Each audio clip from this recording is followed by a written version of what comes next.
And hello, everyone, and welcome back to Cyrus Webb Presents here on Amazon Live. I'm your host, Cyrus Webb. Glad you all could join us once again. And boy, do we have a very special guest that's joining us today for a very first time here with us on Cyrus Webb Presents. We're excited to welcome best-selling author Rochelle B. Weinstein to our program today. She's celebrating this week her newest release, this book, When We Let Go. For you guys who are joining us on Amazon Live side, a couple of things you see Rochelle has hers as well. We have the book highlighted and featured in our carousel. So if you guys are joining us on your desktop, laptop, or your mobile device, you notice there is a carousel down below us. Some of the books by Rochelle, and I do mean some of them, are down below, but we have featured right now When We Let Go. Also, if you guys are not following us here on Amazon Live, there's a follow button either here in this corner or down below as well. Make sure you guys click that follow button. We have programming here 7 days a week on Amazon Live. Also, we do welcome you guys tuning in on Facebook, on YouTube, Twitter, and LinkedIn. Glad you all could be with us. The chat is open on all the platforms, so feel free to chime in. We'd love to be able to have your questions and comments as well. But Rochelle, thank you so much for the time. Really appreciate it. Hi, Cyrus. Thank you for having me. It's always great to see you and to talk to your readers and followers. Well, I appreciate that. Well, first of all, congratulations on the newest book. I mean, we talk about this a lot, Rochelle, and I've had the privilege of speaking with you on several of your release days or weeks. But what has this experience been like for you to live with these characters and then to be able to give them to us, the reader? You know, it's funny. It's nerve-wracking. It's exciting. It's a whole host of emotions. And you know, it's funny. I was talking to a couple authors about this, and I only had one pregnancy. I had a twin pregnancy, so I don't know what it's like to go through childbirth more than once. But I hear women say, "Oh, it's excruciating, and why do I do this? Why do I keep doing this?" And I imagine that's what it's like to, be pregnant with a book for so long and then to put it out in the world, and it's scary and you're like, why am I doing this to myself? It's torture. But there's so much magic and there's so much good involved in it as well. So it's exciting, mostly. Well, I think one of the things I love about your books, Rochelle, is that we're able to feel a roller coaster of emotions. You give us the funny moments, right? But you also give us moments that really make us stop and think. And I think what also is so great is that you're so big on family, friendship. Faith comes into these books as well. Do you find that those are the ingredients that you've kind of found for yourself really not only work for you when it comes to telling a story, but also resonate with the reader? Well, first of all, you're funny because nobody's ever said I'm funny. I've been really working on my humor for this book. I do think there's some funny bright spots. Listen, I am an observer of behavior, and I have my own complicated family relationships, and I've done so much work and so much in-depth study on myself and the people around me, and I feel like, oftentimes it sounds cliche, but writers write what they know, and this is a comfortable area for me, and sort of sorting out these feelings and emotions. And I think that's what makes the story so relatable. These characters, I think we all have complicated families and we all have deep feelings about these integral relationships in our life. So I think I just fictionalize all those emotions. Yeah. And I think if we're truly honest with ourselves, Rochelle, we're complicated in ourselves. I know I talk about that a lot with my friends. I say that I'm a complicated, simple person. And I think, for a lot of times, we all have these components we're dealing with. Avery is no different in the new book, When We Let Go. Talk to us about Avery and what it was like for you to not only to bring Avery's world to life, Rochelle, but also to show something, again, I could resonate with a lot, I feel like. And I've done this in other books of yours, too. Dealing with the past while trying to move forward. What was it like for you to do in Avery's world? That's a big theme in a lot of my books is the letting go and letting in and moving on. But Avery is a broken woman, for those not familiar, who I'm assuming have not read the book yet. She's a broken woman carrying these secrets and holding on to these ghosts inside of her, this pain and this grief, and it's inhibiting her current relationship. And this book is also a journey through nature and earth. And, I talk a lot about, flowers and farms and gardens. And I feel as though it was such a joy for me to watch Avery unpeel the layers of her very complicated self and, to plant her seeds. And I feel like, she's like the metaphor for the flower. She had some broken stems and there was some bad weather, and she ultimately grew into this beautiful flower. And I love to see a character's journey in that way, in such a positive way.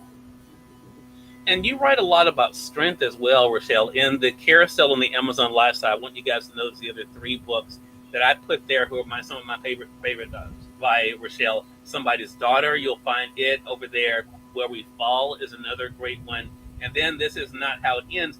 I think too, when I say relatability with you, Rochelle, I think so many times when we watch a television show or movie or read a book, it kind of becomes perfectly packaged, right? You know how the story is going to end. With your characters, not so much. We don't always know what their ending is going to look like. But I think what you've done is show that a lot of times it's not about a traditional ending, but it's about peace. Your books, to me, do have that in common. About there is a peace and acceptance that you're able to find with the characters, with the stories. Is it just also a part of who you are, you think?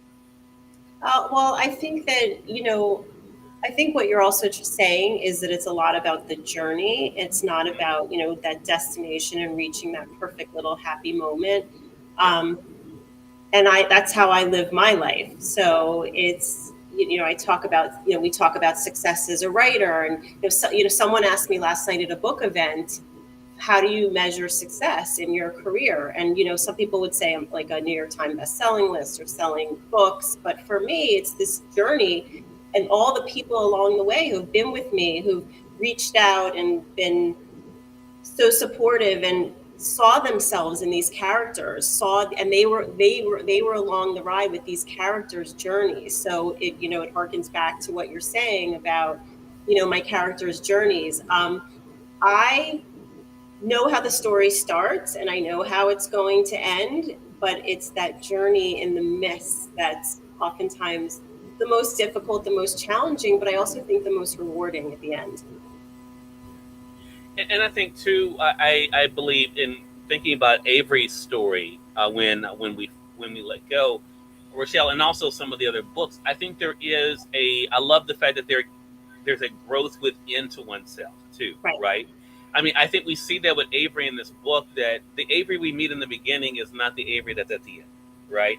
And you would hope, that, and I say hope, that we all would be that way, that that we would not be the same person, that because events change us sometimes.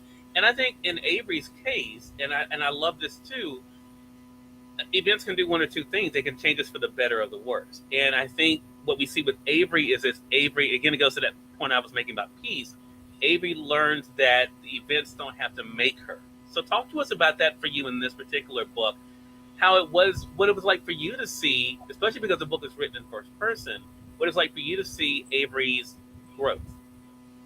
Well, I think that a lot of her growth, and we haven't touched upon it yet, was her relationship with Elle. And we see Elle is a 15-year-old character in the novel who has lost her mother, and she's angry, and she's on a similar path as Avery. They're headed in the same direction. And I feel that these two broken women, they were mirrors to each other, and they harvested each other's pain. And I think that their relationship contributed to their personal growth. So I think that it would be remiss not to mention Avery's journey without mentioning the fact that, because of Elle and how she saw, sometimes we don't see our struggles, but we are so quick to point them out in other people. Yes. And so it was easier for Avery to see Elle's pain than to see her own. And the story was having them come together to be completely whole by healing each other. Yeah. And such a great thing. And I love that too. And I love the fact that we see Avery kind of having a community, having a support system. And I want to make that connection with you and what you mentioned about fellow authors. But I want to say for those who are just tuning in, you're watching Cyrus Webb Presents here on Amazon Live. We see you guys over there. Appreciate you guys being with us. I'm joined today by best-selling author Rochelle B. Weinstein. We're talking about her brand new book out this week, When We Let Go. We have it featured in the carousel, as well as some of my other favorite books by Rochelle. You guys can be able to check that out as well. It won't take you away from us if you just click on the books down below. You can be able to find out more. If you guys have any questions for Rochelle, definitely let me know. We talk a lot about community, and you reference it in just an event. But before that, because you and I haven't talked since things kind of opened up, and you're not able to see people again, Rochelle. Right. so, so first of all, what has that been back like? Be to kind of peek out from the computer screen now, and to be able to actually share a space with people again. It's a great question, Cyrus, because I was really nervous about this launch because my last time being out, I mean, publicly in the book world was January of 2020. And then we went right into pandemic. So that was when that book released. So this has been my first release post or during pandemic. And I've gotten so comfortable and cozy behind the computer screen. And listen, I'm very active on social media and I love connecting with other authors and other readers. But I was like, oh my God, I have to come out of my little fishbowl and like, I'm going to, being in public. And we had a big, huge launch event last night that we were going back and forth about indoors, outdoors. But listen, there's a vulnerability to putting a book out into the world. It's putting your child out into the world and having them poked at or made fun of or embraced. There's that piece of it. And then there's for the introverted author who's used to being at their desk all day in this quiet little safe space and putting yourself out into the world. But it is really wonderful to connect with readers, whether it's through right now seeing you in a crowded room safely, or just hearing from a reader, that a book touched them. So I really enjoy and I'm grateful for connections, however we get them. Yeah. Part of what Avery does, and when you were just saying that, I thought about the connection between Avery and other characters in my question to you, Rochelle, is about dealing with fear, right? And I've found myself this year, I've been very transparent with my online audience about some things I've been dealing with, myself having to work through. And I think all of us have something, right? It's just being able to address it. Right. Do you find at this point that there is a fear of being seen, or have you gotten comfortable enough in your own skills as an author and a storyteller that you are comfortable enough with each release? With I didn't hear with comfortable enough. Yeah, with each release now, or do you still have those thoughts of how it will be received, as you were just saying? I mean, listen, I think with every book there's that nervous energy and that you're wondering. I check reviews for early readers like NetGalley because I kind of want to get a gauge on how things are going. But then once the book releases, I separate from that because it's putting my baby out into the world, and I have to trust that I gave it the roots and the wings to fly. So I really sort of disengage with that. And I think it's always, I think that first day is nerve wracking. I got through yesterday and I'm feeling, really good about it.